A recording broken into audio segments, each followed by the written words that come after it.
Hello everyone and welcome back to my channel. My name is Tarun and today we will be talking about how to buy your first investment property as well as your first rental property. But before we jump into that video, I'm gonna share a very interesting thing is about a free giveaway for $1999. So we're gonna do a lucky draw for once we hit 5,000 subscribers. We're gonna do a lucky draw and one of the winner would get this as money as cash as well as a live one-on-one session for 30 minutes with me, and we can talk about anything you want to ask regarding real estate investment, money investment, or anything that comes to your mind. So now let's jump into the video. So guys, there are 4 steps. I'm gonna tell you the very four basic steps that anybody needs before you get into buying your own investment property. So the very first step is about knowing your market. That means that you can go on any online website. You can go on Zillow.com, Realtor.com, Realtor.ca, any website you can go, and you can do what you can do is you can search up the areas, the cities, the towns, the provinces, the state, or any part wherever you are interested to buy in North America, especially in Canada and US. You can use these websites and then you can browse around. You can also approach to some of your friends. If you have any group of friends who already owned investment properties, or they already have a portfolio which can totally help you to teach you to understand how you can buy your first home, or you can think about your audience, in the sense who would be those tenants that would be renting out the property from you. So is it gonna be a student, or is it gonna be a families, or is it gonna be a working professional, people who just gonna be staying for 3 to 4 days at your home, and then rest other days they're gone for a work trip or something. So you need to figure out this kind of audience, and then you can look for the property accordingly in those areas.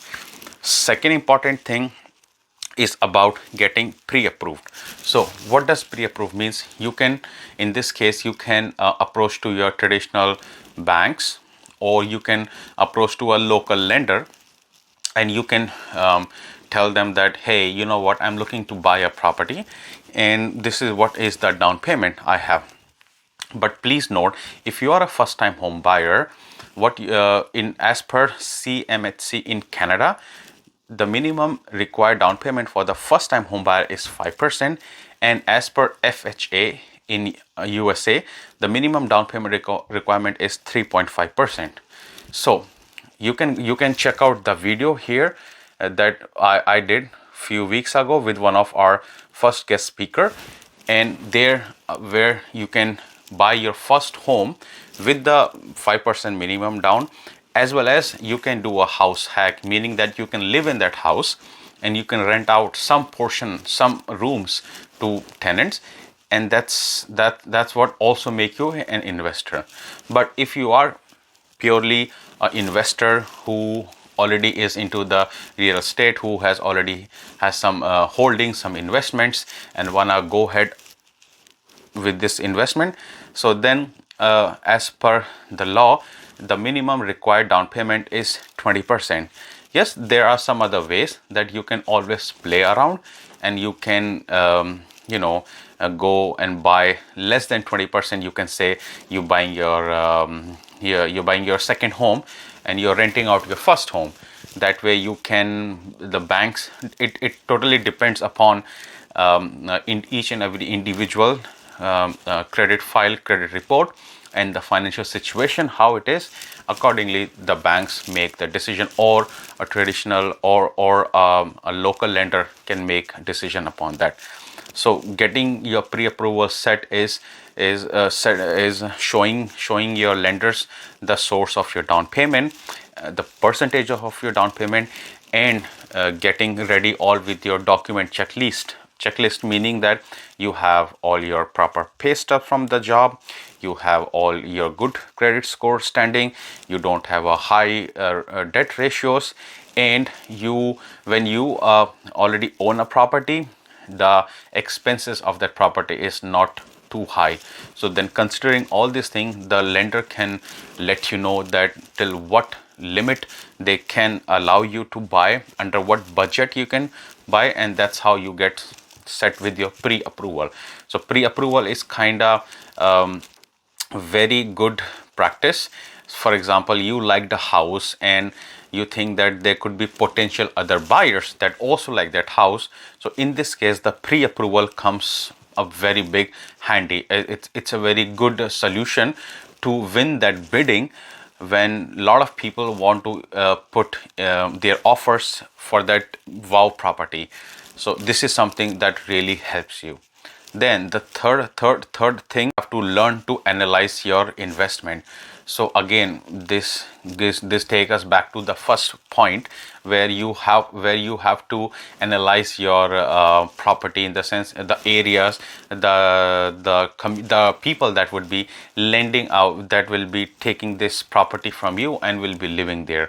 So to know your audience, as well as for the investors to know what are the pros and cons of buying an investment property, and then how to analyze, in the sense, let's say you went to a listing, and then you have to check how much gonna be the mortgage payment. You have to calculate using online calculators how much is gonna be your property tax, how much gonna be your hydro bill, electricity bill, water bill. And if you gonna be renting it out to somebody who is a student, so students are less likely to pay these things separate, but instead they would like to pay everything together. So in this case, you need to then finalize that, okay, if you wanna rent it out to students, so in this case the best thing is, let me just bundle up everything, the rent and the utilities, and then you charge them. So this is one of the way you analyze. Or second thing could be, if you can rent it out to a huge group of students, and then you can then, it's sort of like a family, you're giving to a group of students like a family, and then you can ask them to pay the property, pay the hydro and utilities separate apart from their rent. So this is how you calculate your risk, that okay, if you bought a house and now you need minimum this much every month to pay for your property tax, pay for your mortgage payment and all these things. And then you analyze all these things, and then also when also you have to check that before buying the property, what is the actual condition of the property, meaning how is the sewage system maintained or not maintained, when was it done, when is it in the future you think the requirement can come. You can always check the furnace in the home, the heating system, the AC system, the electrical system. That is very, very important, that your electrical system should be minimum of 100 amps.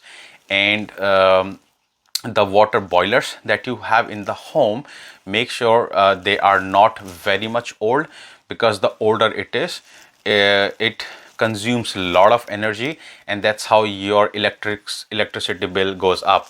So you need to analyze this thing also.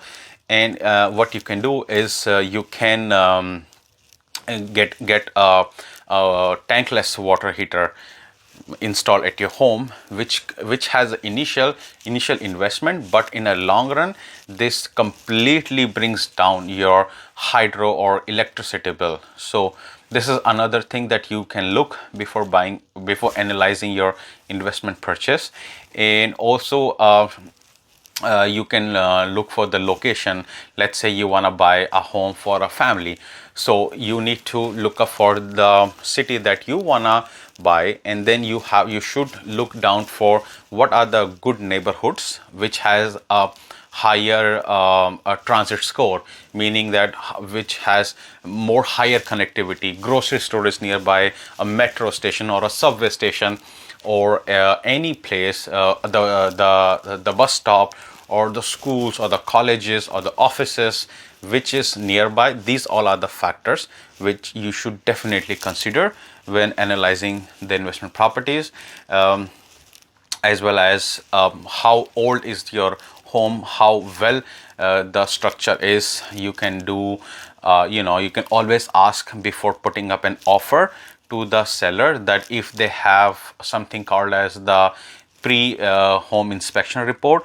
This way it saves a lot of time for you, rather than you putting the offer, then it is getting accepted, and then you have to spend some money to get this report.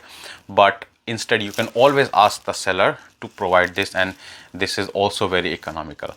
And then the fourth and the most important thing about buying your first investment home is something called as due diligence. So what is due diligence means that once before you putting up the offer, and you are or you already bought the home and this is your final day, final time, closing is coming, this property after this hour would be transferred on you and your partner or your spouse name. The most important thing to consider is in the due diligence that you should know, you have gone to the city, you have checked with the city if there is any outstanding bills on this property, or if there is any title, the title of the home, does anyone else had a lien in it or not, or any kind of thing that can create a legal issue for you. You can also approach to your lawyer, who gonna help you in buying the property, and then you can analyze with them that what are the pros and cons. Also, in terms of due diligence, is you getting, setting up all your paperwork when you after you have a pre-approval, and then you have this home. So now you putting up the offer to buy this home unconditional, because you think that this house is very nice and has a lot of potential. So there could be a chance that you can lose this home if you take a longer time, rather than other buyers. So you just want to make it easy choice for the seller, that he or she see all your details and everything is good, and they can sell it to you. So you, or just before the final day, make sure all your paperwork regarding your finances is very well done. All your banks have given you green light, and this all the paperwork is also reached to your lawyer's office, and lawyers have also given you the green lights. So everything should be well set, minimum 24 hours of your closing time, so that it doesn't create you any stress and tension, or create an unwanted any problem. So these are the four most important things that can definitely help you to buy your first investment property. But before we end up this video, I would like to remind to all our subscribers and future subscribers to please like, share and subscribe to this channel. And we are giving away $1,999 gift cash free for first 5,000 subscribers. Anybody, as soon as we hit 5,000 subscribers, we're gonna do a lucky draw, and one lucky winner would get a chance to take this prize, and also 30-minute one-on-one live session with myself, and where we can talk about real estate investment, real estate buying, selling, or anything related to real estate, or any money advice, or anything that you think can help you. I would definitely love to deliver. So for such a more content, please stay tuned and let me know in the comment box that how do you like this video. And till that time, thank you so much and have a great day. Bye bye.